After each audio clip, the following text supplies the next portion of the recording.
la Universidad de Colima. Le damos la bienvenida a todos los participantes en esta serie de conferencias que se están dando por parte del Colegio Profesional de Educación Física y Deporte de Veracruz, a cargo del área de la coordinación, a cargo de la coordinación del área de Educación Física e Investigación. Nos acompaña también el profesor Jesús Carol Hernández González, docente de Educación Física de la zona 079B. Buenas tardes, maestro Carol. Buenas tardes a todos los participantes. Buenas tardes, maestra Huesca. Pues aquí vamos a estar pendientes a las preguntas, cuestionamientos que tengan respecto a la ponencia del doctor Lenin Barajas. Y bueno, de antemano un saludo, doctor Lenin, y esperamos sacar de mucho provecho de su plática del día de hoy. Muchas gracias, maestro Carol. Vamos a iniciar dando una pequeña reseña del currículum del doctor Lenin. Él es doctor en investigación de la enseñanza y el aprendizaje, es licenciado en educación física y deporte por la Universidad de Colima, maestro en ciencias del deporte, alto rendimiento por la Universidad de Fútbol y Ciencias del Deporte Pachuca, doctor en investigación de la enseñanza y aprendizaje de las ciencias experimentales, sociales, matemáticas y la educación física y el deporte por la Universidad de Extremadura, España, diplomado en habilidades básicas para la docencia universitaria y diplomado en desarrollo personal para la convivencia en la educación, profesor e investigador de tiempo completo de la Facultad de Ciencias de la Educación de la Universidad de Colima y miembro del Cuerpo Académico 101, Cultura Física, línea de investigación en modelos pedagógicos y didácticos aplicados a la educación física y el deporte, profesor de educación física de la primaria rural Gorgonio Ábalos del municipio de Comalá. La conferencia que vamos a iniciar en este momento es Derechos Humanos y Deportes, y bueno, sin más presentación, después de escuchar todo el currículum del doctor Lenin, le dejamos el micrófono para que inicie su ponencia. Bienvenido, buenas tardes. Oh, muy bien, muchas gracias. ¿Sí me escucho bien? ¿Sí se me escucha? Sí, se escucha. ¿Sí? Perfecto, muy bien. Ya hemos estado ya en esta dinámica de las presentaciones en línea y luego uno se agarra, hable y como a los 30 minutos, ¡hey, prende el micro! Bueno, quiero agradecer primero que nada al Colegio Profesional de Educación Física y Deporte del Estado de Veracruz. Conozco a la maestra Susana, es para mí un honor el hecho de que se me haya considerado para esta pequeña plática con todos ustedes. Como ya lo mencionaron, trabajo como profesor investigador en la Universidad de Colima, pero también ejerzo en mi carrera, que tanto quiero, en una escuela rural, es una comunidad rural que se llama Suchitlán. Y bueno, tengo la virtud y el privilegio de tener estas dos visiones como investigador, pero también estando frente a grupo, que es a veces algo que se demerita mucho, pero que vamos poco a poco con la profesionalización docente, dándonos por enterado en que ser educador físico es una responsabilidad muy grande, pero también es un privilegio. Estar frente a niños es una responsabilidad muy grande, pero también, vuelvo a repetir, es un privilegio. Vamos al tema. El tema se titula Derechos Humanos y Deporte.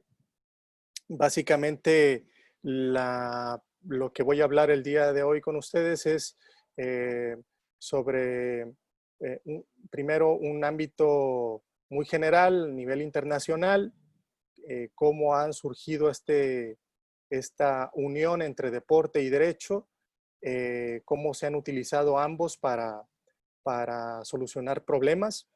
Y luego también vamos a hablar de una parte histórica que ha sido muy poco tratada sobre los derechos y la presencia de la educación física y el deporte en México. Y posteriormente vamos a vincular un escenario actual. Vamos a vincular entonces este ejercicio de una visión internacional, cómo surge, y luego lo aterrizamos a un antecedente histórico mexicano, y luego cómo estamos en la actualidad con esto del derecho humano y el deporte, y luego nos vamos a centrar en un apartado muy particular en donde se ha convertido en un área de oportunidad, así lo tengo entendido yo, en el que se vinculan estas dos temas, de derecho humano y de deporte.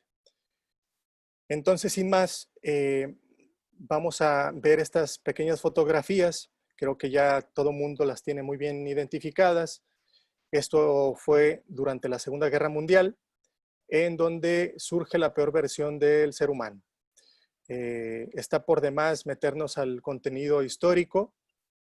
Sin embargo, es un antecedente, un parteaguas, del que surgen esta carta que se llama Declaración Universal de Derechos Humanos, que surge en 1948, posterior al término de la Guerra Mundial, Segunda Guerra Mundial.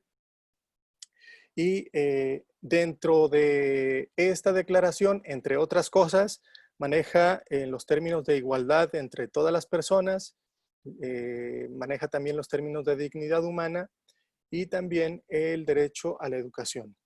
Por lo tanto, vamos a comenzar a percibir el derecho a la educación como un vinculante de un derecho humano.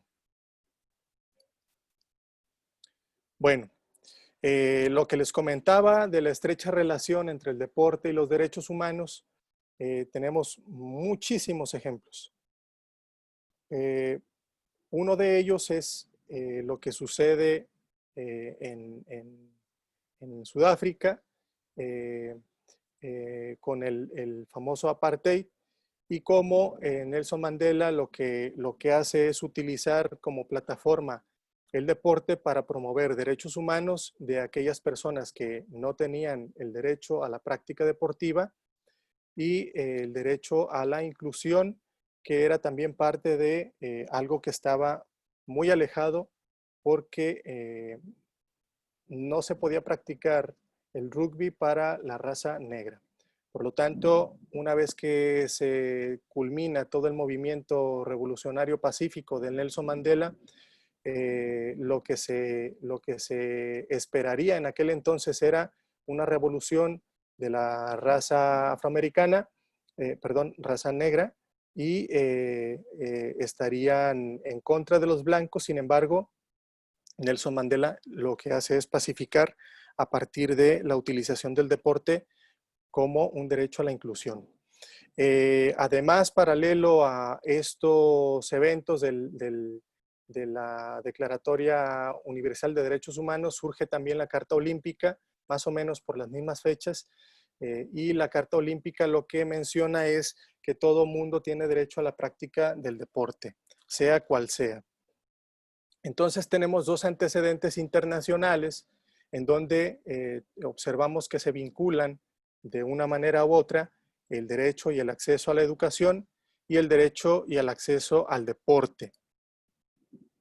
Uno pensaría que si bien esto ocurre en Europa, uno pensaría que en México estaríamos en la edad de piedra, muy arcaicos en cuestiones de derechos humanos, pero fíjense, quiero comentarles que no lo es tanto así. Hay muchos antecedentes que podemos nosotros encontrar en la bibliografía. Digo muchos antecedentes, pero muy pocos documentos que hablen de ello. Y tenemos, por ejemplo, en la época de Porfirio Díaz, 1878 a 1910, lo que él intenta en su momento es establecer un sistema educativo, ¿sí? Sin embargo, estos intentos por el establecimiento de un sistema educativo nunca fueron, nunca vieron la luz, porque pues surge lo que todos también ya sabemos que es la Revolución Mexicana. no vieron la luz, además, dentro de otras cosas, por el malestar de la población, también por la descomposición social y las élites que utilizaban y eran privilegiadas para el acceso a la práctica del deporte, y la gente más alejada de las ciudades, de la urbanización, no tenían acceso a ella, ni siquiera a la educación. Entonces estamos imaginándonos en esta época en donde ni siquiera tenían un sistema educativo establecido. Lo intenta establecer Porfirio Díaz, no lo logra, y se tiene como antecedentes 4 congresos. Él convoca a 4 congresos nacionales donde se invitan a profesores, se invita también a pedagogos, en el que se proponen algunas situaciones para el establecimiento de escuelas públicas. Hay unos apartados muy importantes dentro de estos 4 congresos, y me parece muy interesante rescatar lo que es lo relacionado a la educación física. Por un lado, se habla de trabajos manuales para mujeres. Así se proponen estos 4 congresos, lo proponen los maestros y los pedagogos. Y también, por otro lado, se propone educación física para los hombres, y esta tenía un carácter higiénico, un carácter militar y un carácter gimnástico. Entonces nos estamos dando cuenta, todos nosotros, que incluso antes de la Segunda Guerra Mundial, todo lo que ocurría en Europa, también en México ya se estaba hablando de educación, también se estaba hablando de educación física, ¿sí? Es bastante interesante que en esta parte histórica nos metemos también muy de lleno en entender y comprender lo que ocurría con la toma de decisiones de quienes estaban en el poder público. En este caso, Porfirio Díaz, todo mundo ya conoce el gusto por lo francés. Por lo tanto, Porfirio Díaz, el gusto por lo francés se conoce mucho por las cuestiones de la infraestructura y construcción. Evidentemente, en Francia, en aquellos tiempos, pues era la meca del conocimiento y la meca de la construcción y absolutamente todo. Por lo tanto, se justifica de alguna manera. En este caso, ni en estos tiempos, como antecedente y como dato curioso, Porfirio Díaz envía una comitiva a Francia para que se conozcan y se enseñen a percibir qué es lo que se hacía en educación física en aquellos lugares, y conocen a Amorós, español que emigró a Francia, y conocen también a Herring Link, en donde este establecía una educación física conocida como gimnástica sueca, muy característica, y se la traen, esta comitiva se la trae a México, e intentan y proponen estos tipos de enseñanza de educación física en este entonces. Entonces tenemos antecedentes internacionales relacionando el derecho humano al deporte, y también tenemos antecedentes históricos mexicanos. Uno de los puntos también bastante interesantes fue con Venustiano Carranza, es decir, pre-revolución mexicana y post-revolución mexicana. ¿Por qué es muy importante esto de los antecedentes históricos? Porque si no conocemos de dónde venimos, no vamos a saber hacia dónde vamos. Entonces, como antecedentes históricos, recapitulo. En México ya se hablaba de educación física, del derecho a la educación. No se logra un sistema educativo sino hasta posterior a la revolución con Venustiano Carranza. Y esto como antecedente histórico también lo tenemos muy bien presente, e incluso hasta más documentado. Con la creación de la Secretaría de Educación Pública en 1921, se establece por primera vez un marco legal, y de hecho se establece a consecuencia de la promulgación de la Constitución de 1917, en el que por primera vez en la historia de México se establece un derecho social. Ese derecho social era el derecho a la educación. Y si hablamos de derecho a la educación, por lo tanto tendríamos que estar hablando también del derecho a la educación física y al deporte. Vienen muy ligados.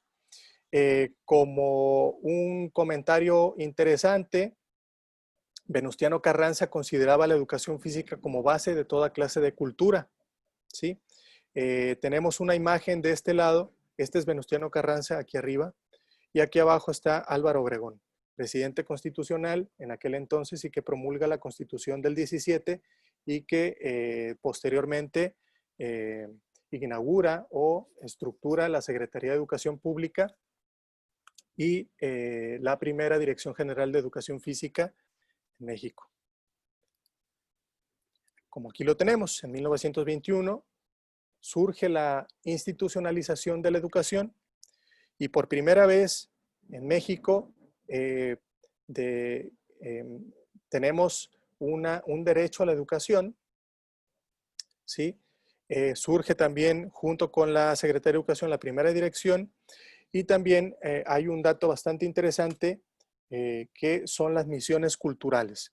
Para que todo mundo tuviera el derecho a la educación de manera real, lo que hace el secretario de Educación Pública, José Vasconcelos, es algo que le tituló Misiones Culturales. ¿De qué se trataba esto de las misiones culturales? Bueno, imagínense que venimos de una revolución mexicana en donde solamente tenían acceso a la educación las élites y además las escuelas se encontraban en las ciudades más privilegiadas en aquel entonces, Guadalajara, Monterrey, Ciudad de México, y que el territorio nacional en lo exterior pues se padecía mucho y se carecía mucho del acceso a la educación. Entonces esto de las misiones culturales es reivindicar el derecho a la educación pública de manera real. ¿De qué se trataba? Bueno, de profesores generalistas y acompañados también de educadores físicos, salían a estas misiones, así como su nombre lo indica, a las partes más alejadas del territorio nacional. Se establecían algunas escuelas públicas y para la población y de lo que se trataba era de actualizar y capacitar a los profesores que en aquel entonces pues eran muy escasos lo que hacía el docente de educación física era capacitar a este profesor generalista, enseñarle cómo era la educación física, qué es lo que tenía que hacer y no solo mantener a los niños todo el tiempo dentro de las aulas, y de eso se caracterizó las misiones culturales. Parte fundamental de estas misiones culturales eran los docentes de educación física, incluso reconocidos por el propio secretario de Educación Pública. Entonces, ¿qué tenemos? ¿Por qué estoy hablando yo de Secretaría de Educación Pública, Educación Física? ¿Sí? Bueno, porque se hace valer el derecho a una educación integral. Acuérdense que en 1917 se publica en la Constitución una educación laica gratuita obligatoria. Se precisa un acceso a la educación a las comunidades más alejadas. Se generan igualdades de oportunidades. Se precisa y se busca una educación integral. Y por lo tanto, la educación física, el deporte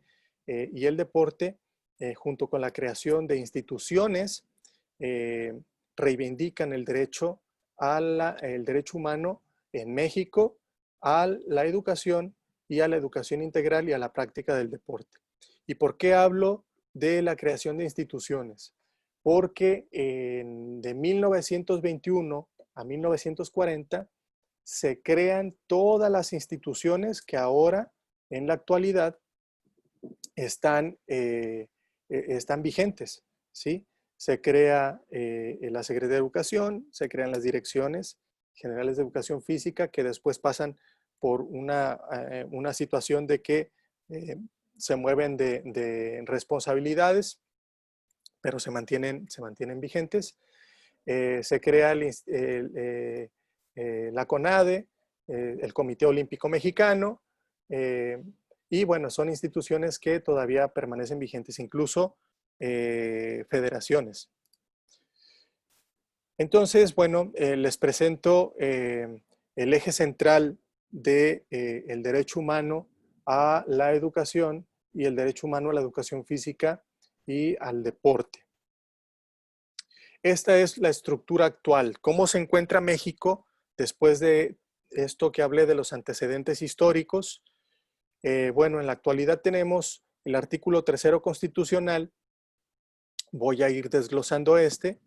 El artículo 3º constitucional habla evidentemente del derecho a la educación pública y esta educación tiene que ser laica, gratuita, entre otras cosas, y también tiene que ser integral.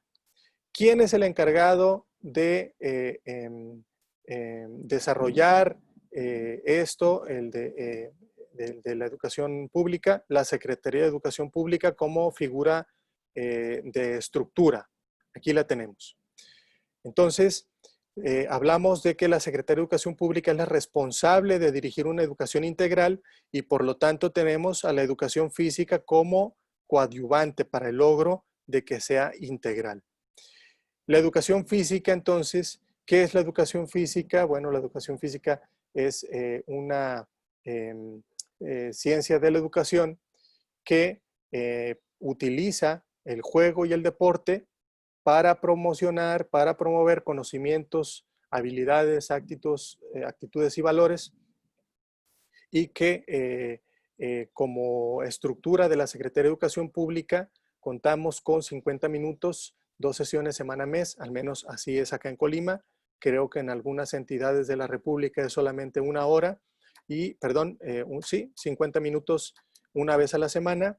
Acá en Colima son 50 minutos 2 veces a la semana. Y estoy hablando de nivel de educación primaria. Si hablamos de educación preescolar, son 30 minutos, 2 sesiones a la semana. Educación secundaria, 50 minutos, 2 sesiones a la semana. Media superior, no es obligatoria, y educación superior, igual. Ya cada institución que oferta la educación media superior y la educación superior se encarga de promover esto de las actividades físicas, aunque de hecho están obligadas a promocionarlo. Entonces, tenemos esta estructura de una educación física como la coadyuvante de una educación integral y como derecho humano a la educación física. Tenemos entonces a la Secretaría de Educación Pública que lo promueve y una ley que es el 3º constitucional. Por otro lado, tenemos otra estructura que lo estoy pintando en color azul, que tiene una lógica también, que es el 4º constitucional. Entre otras cosas, el 4º constitucional promociona al Estado para que otorgue a toda la población el derecho a la actividad física de manera generalizada y al deporte. Por lo tanto, esta estructura tiene como figura a la CONADE, al Comité Olímpico Mexicano y a las federaciones. ¿Qué es lo que promueve la CONADE, el Comité Olímpico y las federaciones? Pues como ya lo había mencionado, deporte, actividad física, ejercicio físico de manera generalizada. Y con distintos objetivos y metodologías. Estamos hablando de en deporte competitivo, estamos hablando de alto rendimiento, estamos hablando de actividad física para la salud, etcétera, etcétera. Entonces tenemos 2 leyes que descansan en 2 estructuras, pero que tienen un eje común denominador que es el deporte. Este eje común denominador del deporte ha sido estudiado, incluso yo lo estudié en mi tesis doctoral, con la cual me titulé en España, en la Universidad de Extremadura, y que tiene, lo consideramos como el monstruo de las 1000 cabezas. Es un monstruo de las 1000 cabezas porque ya hay algo que ahora le denomina mi asesor Manuel Bisuete, deporte a la carta. Anteriormente deporte de 1000 cabezas, ahora es deporte a la carta. Esto es deporte, practica el deporte para una persona que quiera desarrollarlo en una montaña y deporte para una persona que quiera desarrollarlo en el mar, y yo que soy un sujeto sedentario, quiero iniciar un tipo de actividad física o de deporte y que se debe de atender y se debe de ajustar a mis características, es decir, deporte a la carta. Esto tiene también una lógica, lo pinté en color verde y en color azul en su profundidad por una situación. Es un hecho que el deporte surge con Pierre de Coubertin como un boom de la práctica competitiva esencial del deporte, y se precisa como núcleo esta práctica competitiva, porque no podemos evitar y no podemos ocultar la cabeza de que meter la cabeza en un pozo y decir de que el deporte es solo de valores y es solo de buenos modales, porque no lo es así. El deporte surge 100% competitivo y sigue 100% competitivo por su lógica de ganar y perder. Por lo tanto, se tiene como núcleo, se centra en este color azul, que lo vamos a catalogar como competitivo, ¿sí? Y por sus alrededores, todas las variables del deporte que están relacionadas con lo educativo, ¿sí? Y por eso se vincula con la Secretaría de Educación Pública. Entonces, vamos a dividir el deporte y lo vamos a conceptualizar, por un lado, como deporte curricular y por otro lado, el deporte extracurricular, ¿sí? El deporte entonces curricular, ¿qué es? ¿Cómo se caracteriza el deporte curricular? El deporte curricular tiene como característica educar en deporte. ¿Qué es esto de educar en deporte? Bueno, que la persona que se educa en deporte conoce del deporte y que además puede practicar el deporte cuando lo desee de manera, pues, digamos, de manera bien. Se puede desarrollar bien, de manera respetuosa, ¿no?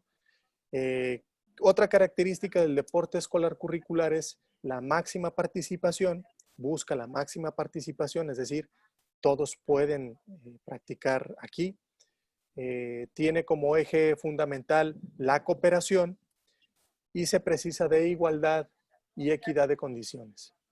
Como una definición para ustedes tengo esta que la conceptualizaremos al deporte escolar curricular como el proceso pedagógico que tiene como principio fundamental el desarrollo de conocimientos, habilidades, actitudes y valores propios de la práctica deportiva y que se lleva a cabo en centros escolares y que tiene un enfoque eminentemente educativo.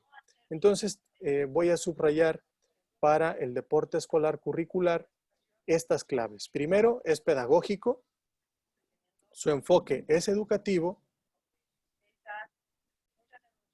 y busca como principio el conocimiento, el desarrollo de conocimientos, habilidades, actitudes y valores.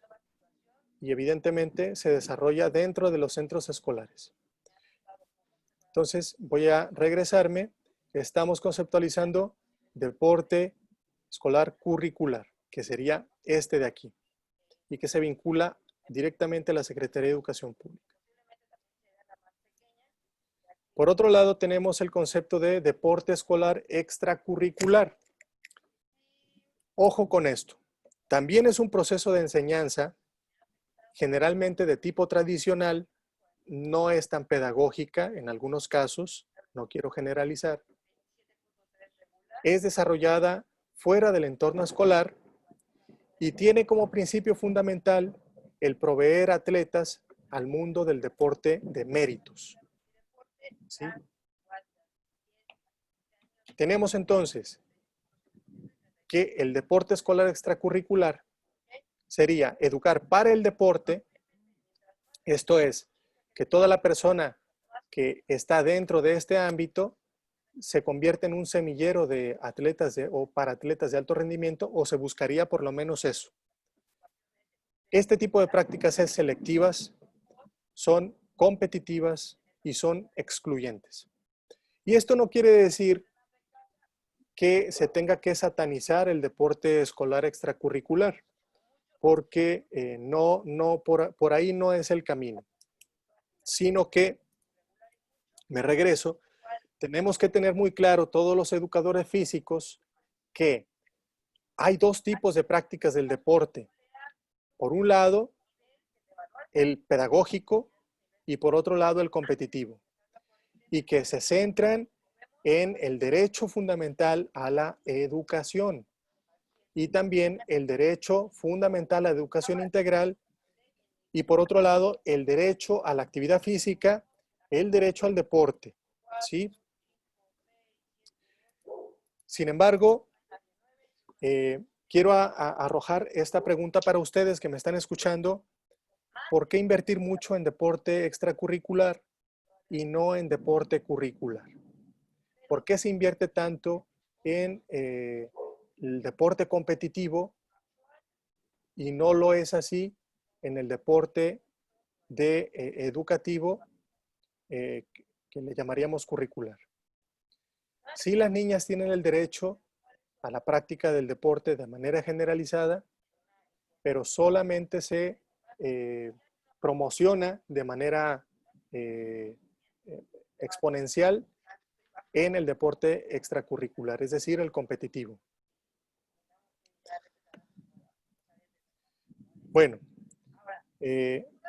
voy a ir cerrando mi plática y vamos a problematizar con un ejemplo que como profesor investigador y también como docente de educación física he padecido.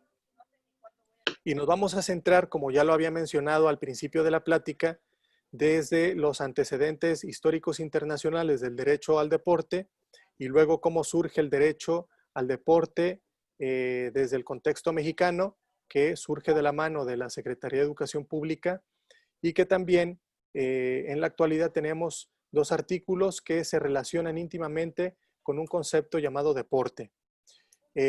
Imagínate entonces este término que es juegos deportivos escolares. Todos los que me están escuchando y que han estado ejerciendo seguramente sabrán qué son.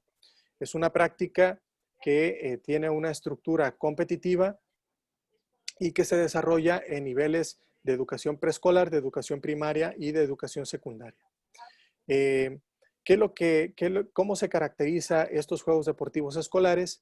En algún momento del ciclo escolar, a los docentes de educación física se nos invita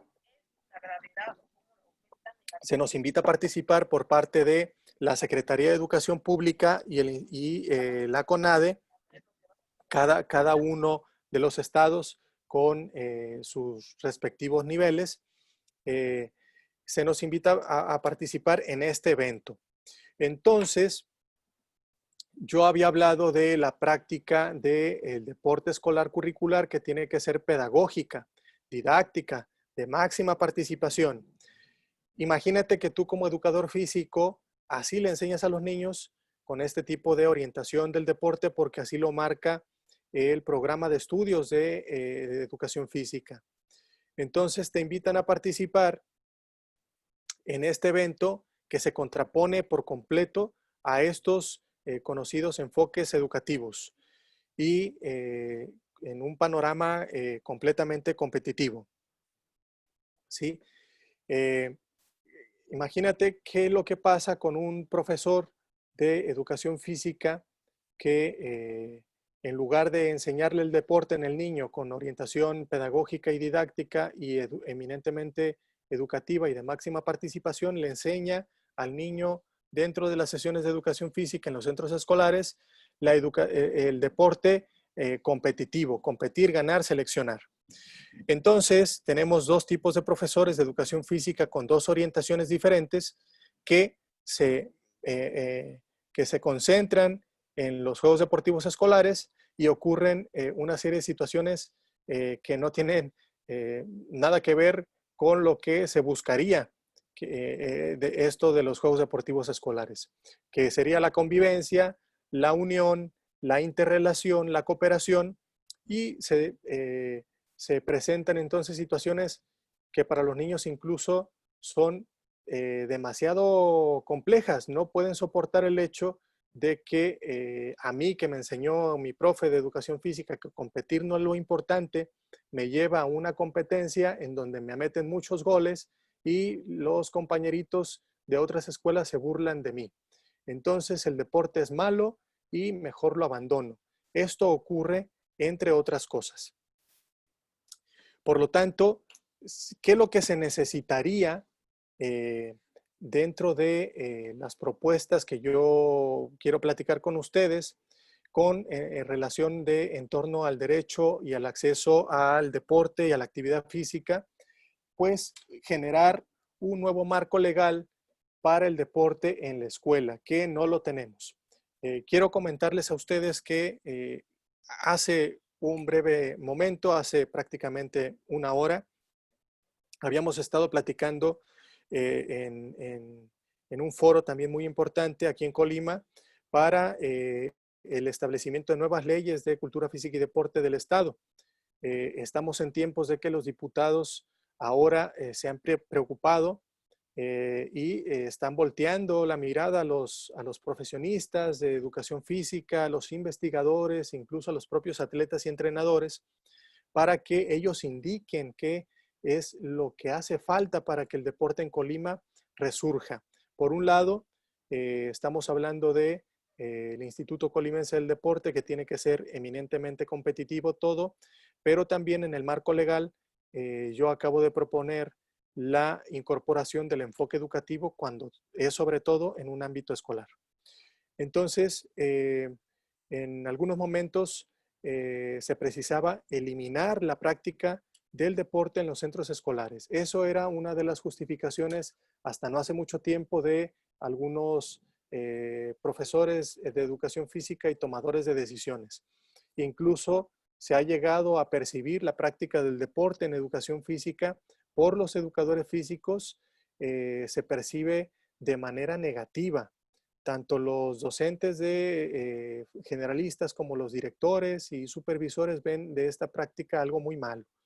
Y esto no es otra cosa más que propiciada por, lamentablemente, malas prácticas, mal orientadas, y que se puede justificar el hecho de una visión negativa precisamente por eso. Pero lo importante entonces no sería eliminar la práctica del deporte dentro de los centros escolares, sino más bien ubicarla en el lugar correspondiente y que los docentes que se encuentren desarrollando dichas prácticas realmente conozcan de qué va cada práctica. Es decir, ubicar, como lo viene en la imagen, qué es peras con peras, manzanas con manzanas. Por un lado, tenemos la práctica del deporte educativo, que tiene que ser, como ya lo había mencionado, pedagógico y didáctico y de máxima participación, y que cuando se propicia dentro de los centros escolares tiene que ser forzosamente así, escolar, educativo, no competitivo. Y por otro lado también tener muy claro que todo lo que sea fuera del entorno escolar, las prácticas que conceptualizamos como deporte escolar extracurricular, tendría que ser eminentemente competitivo y tener muy claro que por ahí es el camino. Conceptualizar entonces, ubicar cada cual en su lugar, y por último proteger al deportista en edad escolar en el entendido de que es muy alarmante el hecho de que todavía aún se siga con una especialización precoz de la práctica del deporte. ¿Qué quiere decir esto? La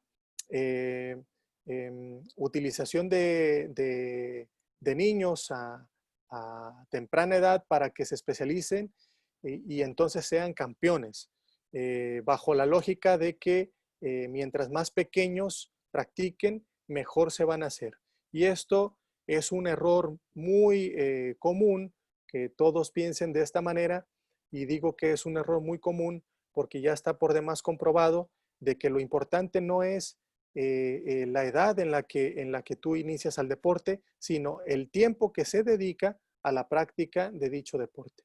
Por lo tanto, no está peleado de ninguna manera de que un niño pueda practicar en la edad escolar el deporte educativa de máxima participación, y no está peleado en absoluto que posterior, cuando el niño ya conceptualice bien las prácticas del deporte, domine su cuerpo, pueda entonces accesar a un segundo nivel, que sería el deporte escolar extracurricular. Por lo tanto, y para finalizar, porque ya son las 7:48 y creo que tengo 50 minutos, tengo como perspectiva lo siguiente, es decir, conocer qué es lo que tendríamos que hacer todos los docentes de educación física, entrenadores, las personas que estén involucradas en la cultura física con relación al derecho humano y el deporte. Bueno, primero conocer los reglamentos, derechos y obligaciones, porque la verdad algunos ni siquiera leemos las leyes. Tenemos también como perspectiva orientar las prácticas para contrarrestar el sedentarismo y la obesidad. Evidentemente, desde el ámbito competitivo no pudiéramos contrarrestar esto, sino desde el ámbito educativo, porque el problema, y sostengo, el problema es educativo, esto del sedentarismo y la obesidad. Por otro lado, erradicar la discriminación, ligado a veces también a la obesidad, porque los propios niños obesos son ellos mismos los que se limitan al acceso a la práctica, y también, por último, indicar que el deporte es necesario para acceder a una cultura del movimiento. Es decir, vuelvo a repetir, lo importante no sería alejar la práctica del deporte, lo importante es entonces conceptualizar ambas prácticas, por un lado el educativo, por otro lado el competitivo, determinar, siguiendo la metáfora, peras con peras, manzanas con manzanas, y utilizar a el deporte como herramienta, ¿sí? No el deporte propio con finalidades propias, sino utilizar al deporte como herramienta para educar en deporte, ¿sí? En deporte, y que ya no entonces nos encontremos con lo que ha ocurrido actualmente en redes sociales, que yo he visto por todos lados. Población pidiendo, solicitando qué puede hacer en su casa, cómo puede hacer actividad física, qué me recomiendan para, cuando, imagínense, y lo dejo hasta aquí, han tenido por lo menos 15 años recibiendo sesiones de educación física, tuvieron sesiones de educación física desde preescolar hasta la secundaria, y aún así, no sabe la población qué hacer de actividad física, de deporte, de ejercicio físico, que también y son conceptos que no son lo mismo y que también se llegan a confundir.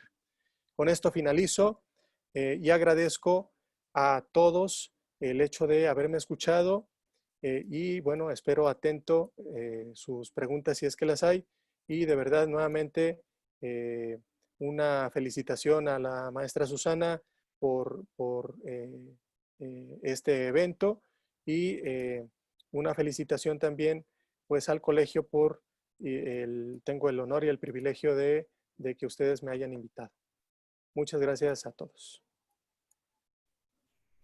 Muchísimas gracias, doctor Lenin Barajas. La verdad es que toda esta plática desde lo que es el marco histórico, de dónde surge la educación física en nuestro país, ha sido muy interesante.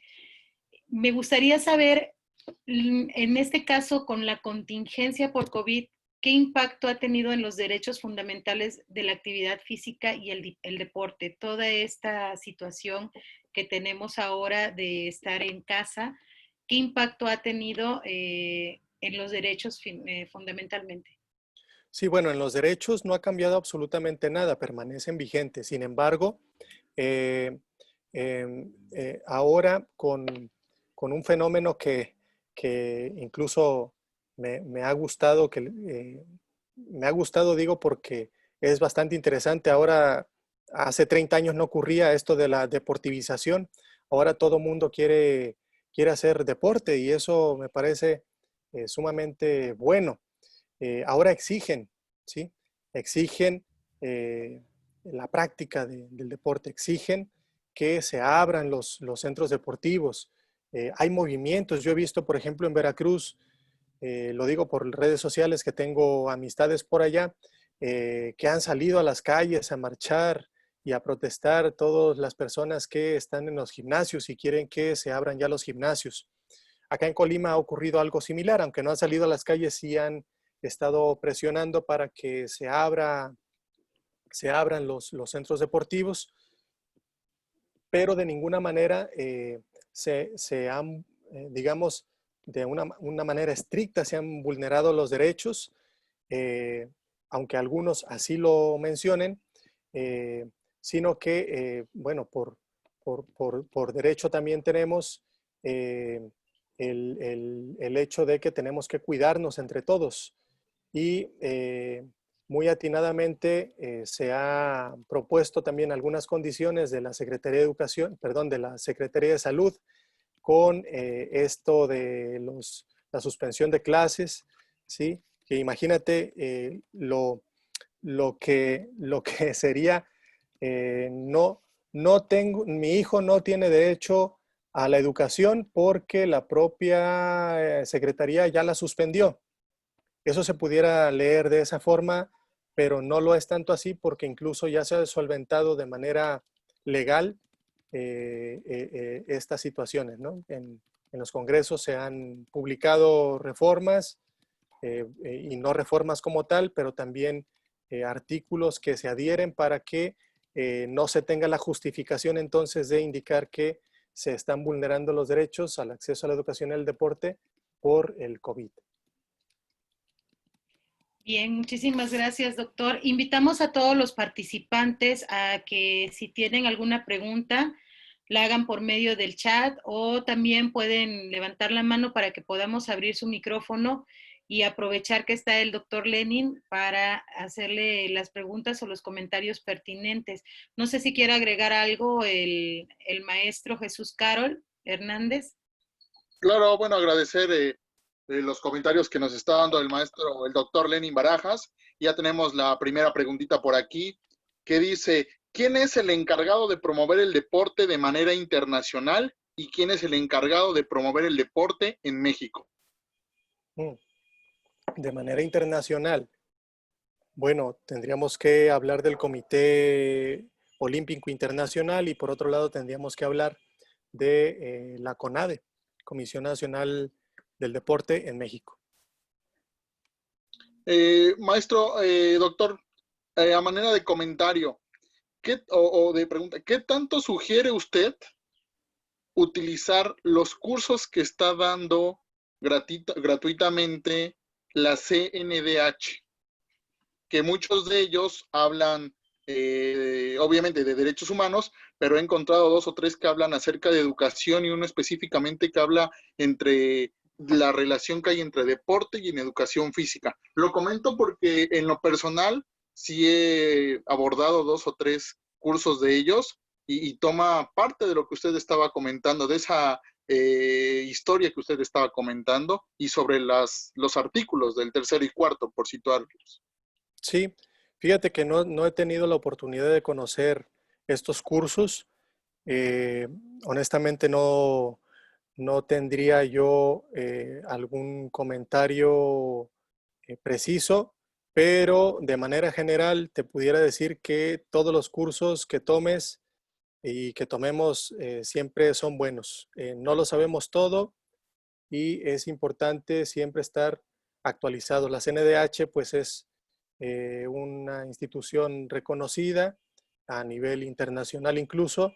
Y bueno, la verdad no había tenido la oportunidad de conocer este curso que mencionas y te agradecería infinitamente que me hagas el favor de enviármelo, al menos enviarme el enlace del curso que me parecería interesante tomarlo. Sí, doctor, de hecho son varios cursos y al concluir 4 cursos tienes la oportunidad de que te puedan dar un reconocimiento con la certificación de un diplomado. Entonces, es muy rico en este aspecto. Sí, Por otro lado, interesante. preguntan, doctor, o hacen, ¿es bueno dividir primero la clase y posterior el entrenamiento? Dividir la clase, no sé, Yo no creo que entiendo muy bien la se pregunta. tratan de, usted comentaba que muchos de nosotros maestros, Ujú. unos nos enfocamos a dar la clase de educación física, otros en vez de dar la clase, hacer el entrenamiento como clase. Entonces la pregunta yo creo que va por ahí. Dice que es bueno dividir primero la clase de educación física para después realizar el entrenamiento. Dentro del ámbito escolar no tendríamos que hacer entrenamiento alguno. Tendríamos que tener la clase de educación física y ya, nada más. Eh, Fíjate que eh, tal vez, tal vez pudiera responder con un ejemplo eh, que pudiera tal vez considerarse como tipo entrenamiento.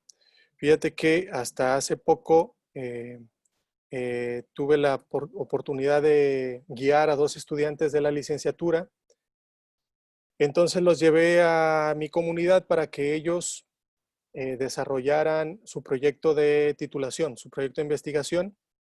Y lo que hicimos fue un trote progresivo de 10 minutos en la durante la sesión de educación física, con el objetivo de que estos chicos que trotaran 10 minutos fuera suficiente para que disminuyeran sus porcentajes de grasa corporal y aumentaran el consumo máximo de oxígeno, el VO2 max. Entonces lo que hicimos fue, junto con los chicos, tener grupos controles y grupos experimentales. Los experimentales trotaban 10 minutos en la sesión de educación física y luego 40 minutos tenían su sesión de educación física planeada, y los grupos control solamente recibían sesión de educación física de 50 minutos. La misma sesión de educación física para ambos grupos, pero la única diferencia era el trote de 10 minutos.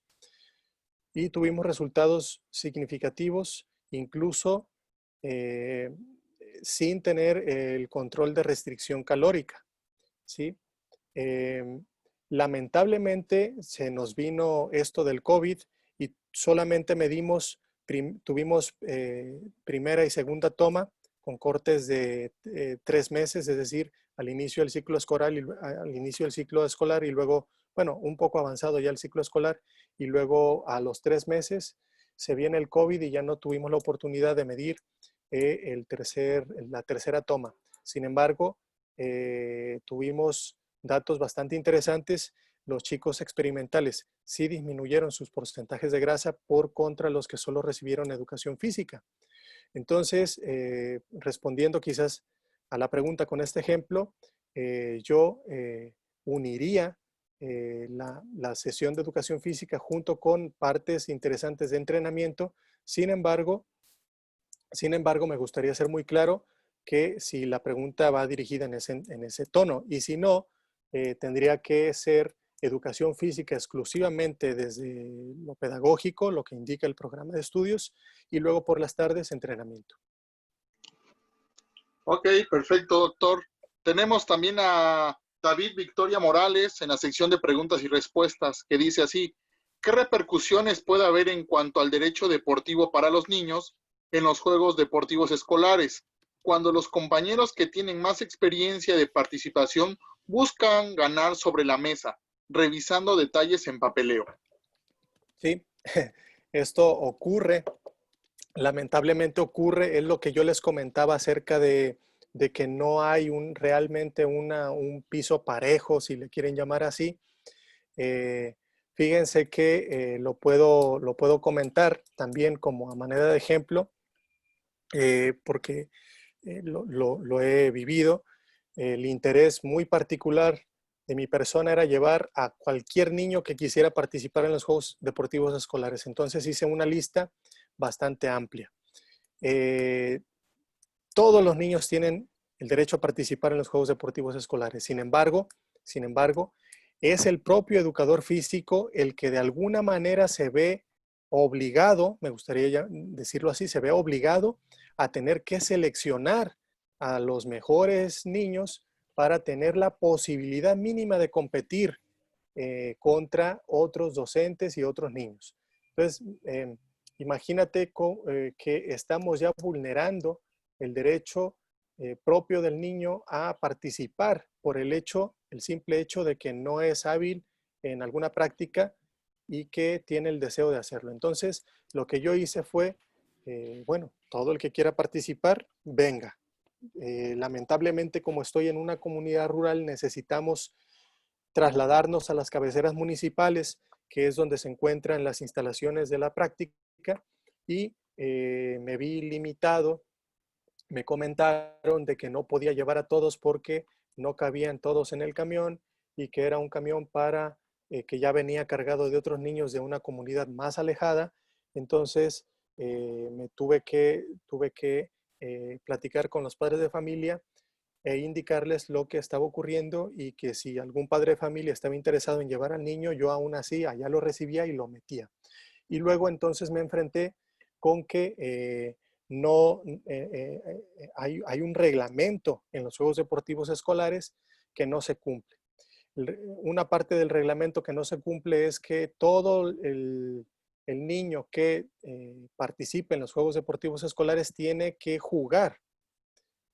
Pero entonces ocurre el hecho de que conforme vas ganando y se va elevando el nivel de competencia, pues entonces los que son muy buenos ya no los quieres sacar.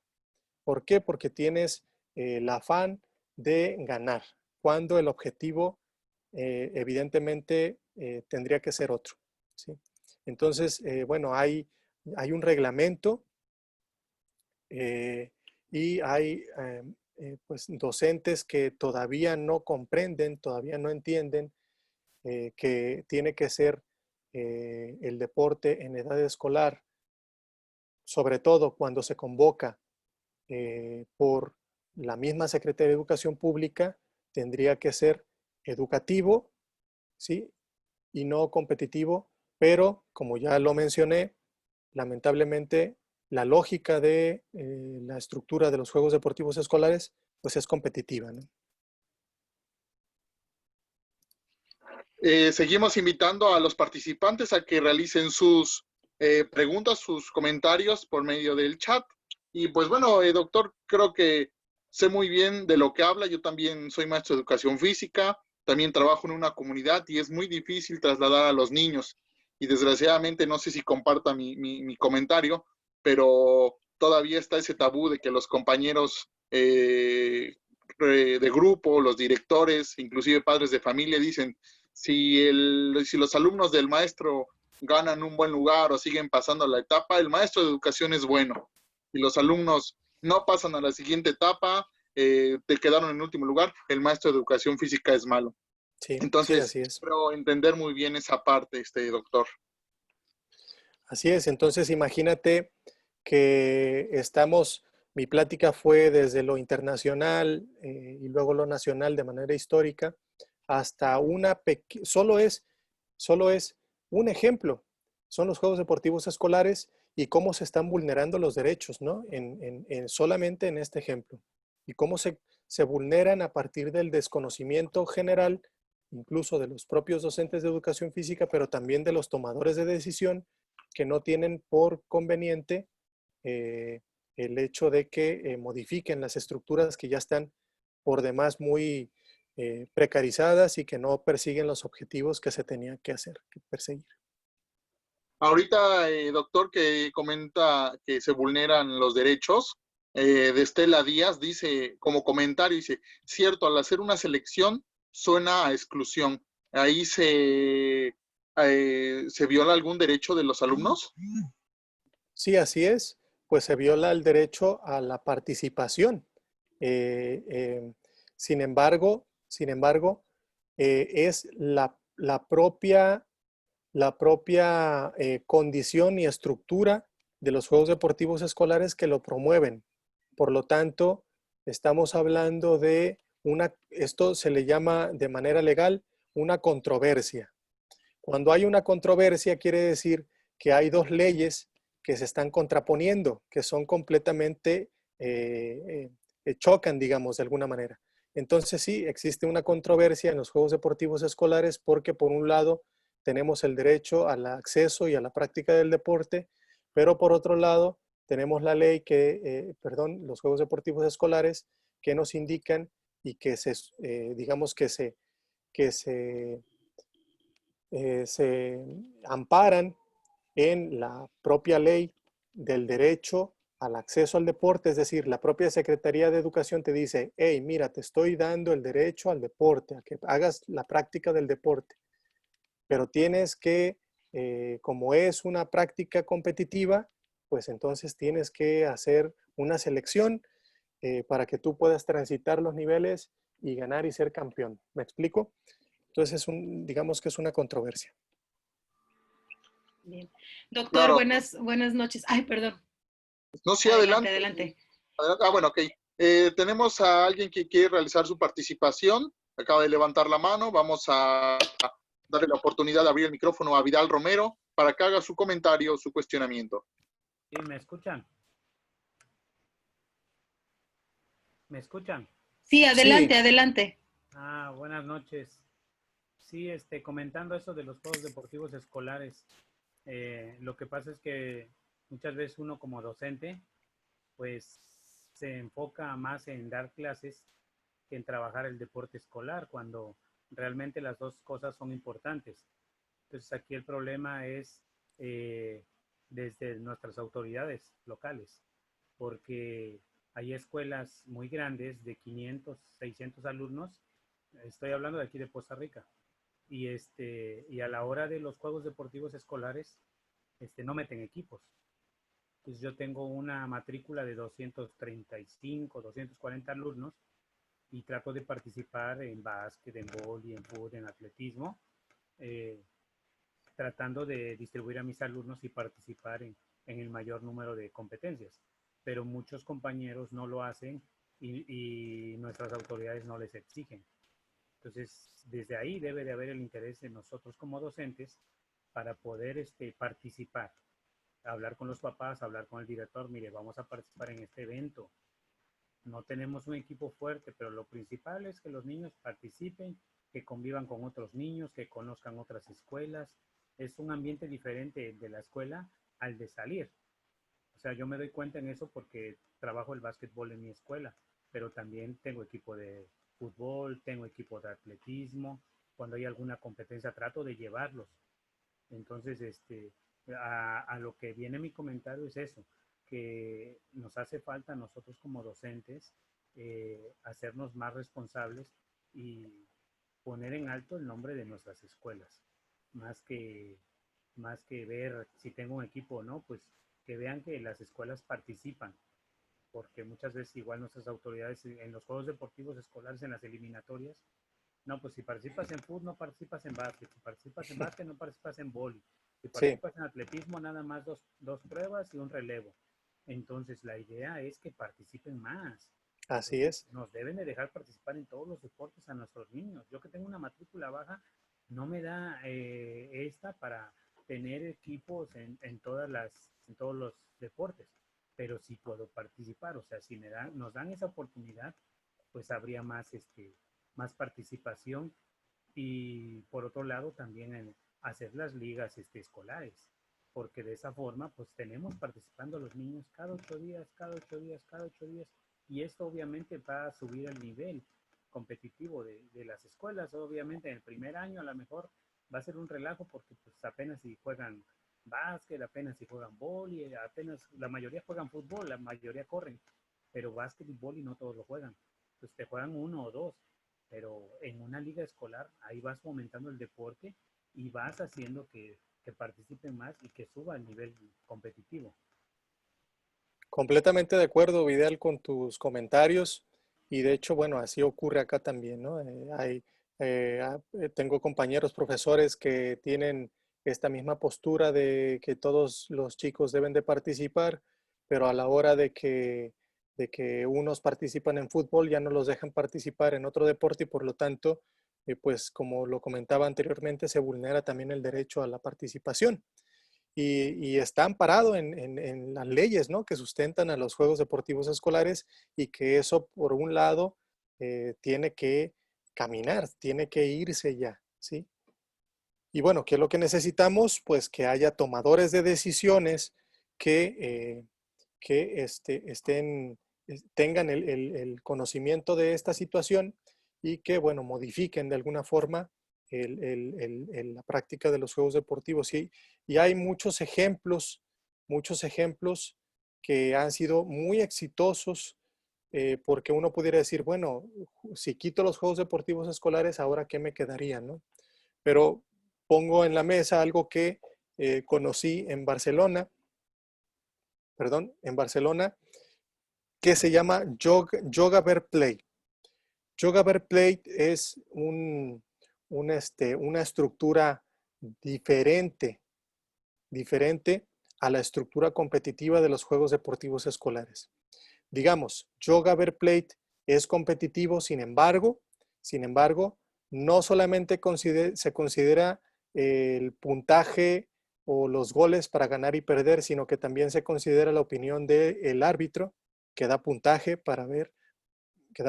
al equipo que se haya comportado de una manera mejor, da puntaje también el entrenador, se da puntaje al otro entrenador, se da puntaje incluso a los aficionados y se promueven otro tipo de situaciones y que al final de cuentas se mejora la convivencia, se mejora la participación y otra estructura que es muy utilizada en Barcelona, ya tiene más de 10 años de hecho y ha sido exitosa, ¿no?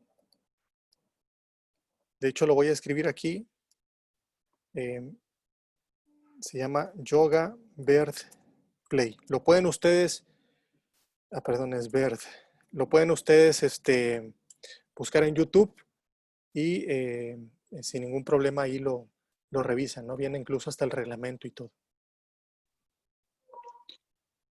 Tenemos un comentario de Wilfrido Soto, dice, en el colegio donde laboro, aquí en Veracruz, Instituto Ruggier, se tiene fundamentado en deporte de grupo. Todos participan en cualquier participación, pero luego obligatoriamente ganando te integran jugadores por el reglamento. Ahí se pierde el derecho del niño que vino participando. Yo he preferido renunciar que quitarle el derecho al niño participar. Un ejemplo, Olimpiadas infantil y juvenil, y creo es un ejemplo nacional del deporte, llegar al nacional con tu grupo de inicio. Así También es. Tenemos, dice, entramos en una controversia entre lo deportivo y lo académico, según la cultura de la escuela o la ideología de los directores, ya que ponen prioridades lejos del deporte. Y aquí viene la pregunta, ¿cómo mediar las prioridades de una escuela desde las leyes o normas? Híjole, es una muy buena pregunta. Es una muy buena pregunta. Caray, se lo dejaría yo precisamente a estas personas que toman las decisiones, ¿no? Lamentablemente, fíjense que en algunos casos quienes llegan a estas posiciones generalmente no son personas expertas en el área de la educación física. Generalmente vemos ingenieros, vemos médicos que están posicionados en direcciones relacionadas a la cultura física y que muy poco tendrían conocimiento de estas situaciones. Sí, es una pregunta que incluso la anotaré para hacer una reflexión profunda y posteriormente hacer un diálogo con esta persona que lo comenta. Claro, pues bueno, ya no hay más preguntas, ya no hay más comentarios. Agradecemos, doctor Lenin, el responder los cuestionamientos de los participantes y vamos a dar la palabra a la maestra Mercedes Huesca. Muchísimas gracias, un gusto, doctor. Igualmente, Jesús. Muchísimas gracias, doctor. Muy interesante todo lo que nos comenta respecto a esta controversia que hay entre si es bueno o no es bueno fomentar la competitividad deportiva en las clases de educación física.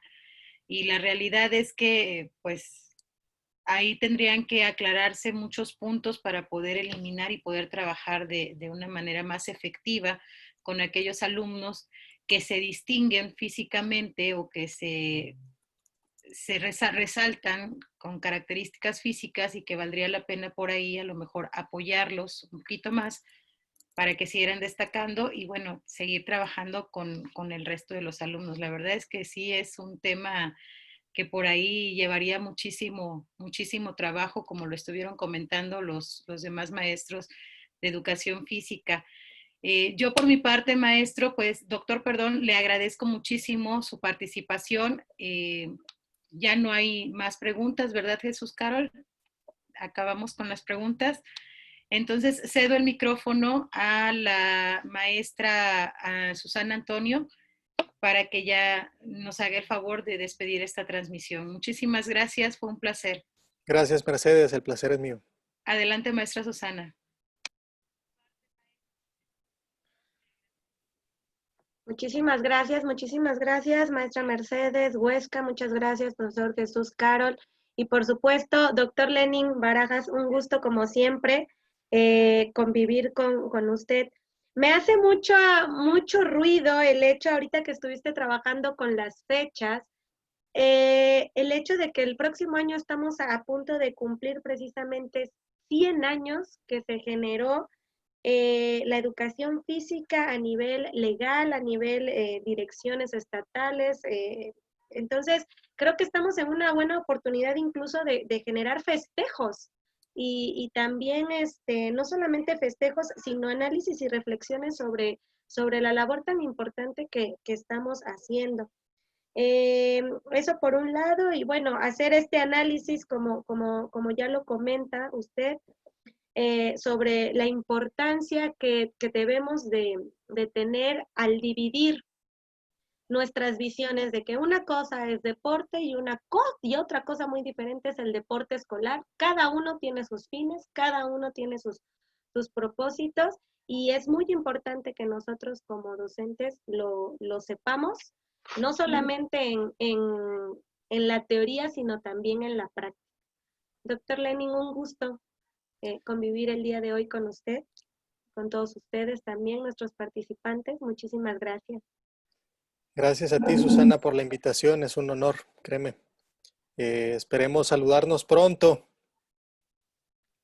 Sí, tenemos mucho trabajo. Yo quiero comentarles que en México hay un grupo muy grande, precisamente de colaboradores mexicanos, participando en la Red Global de Educación Física y Deporte, quien la dirige precisamente el doctor Domingo Blázquez. Y un grupo muy grande precisamente de gente reconocida, gente que se ha dedicado al estudio y a la investigación de la educación física y del deporte. Y en este trabajo de la red, uno de los colaboradores precisamente es el doctor Lenin, en un grupo más pequeño, en el que estamos trabajando para consolidar lo que es el Observatorio Internacional de Educación Física a través de la elaboración del barómetro EduFis y el barómetro precisamente del deporte. Es un trabajo bastante cansado, pero bueno, estamos contentos de poder colaborar en esto. El colegio precisamente de eso se encarga, de promover la capacitación y precisamente profesionalizar la educación física. Doctor Lenin, muchísimas gracias por estar hoy con nosotros y sí, definitivamente esperamos vernos pronto, si no en persona, pues de manera virtual, que ahora creo que es la nueva moda y no parece terminar realmente. Creo que así va a ser por un momento. Sí, Maestra Mercedes. Muchísimas gracias, maestra Susana, por la invitación, maestro José Antonio, doctor Lenin, maestro Jesús. Ha sido un placer estar en esta transmisión con ustedes y pues a seguir aprendiendo de todo lo que es la educación física. Muchas gracias. Muchas gracias, doctor Lenin, muchas gracias. Y a todos nuestros participantes.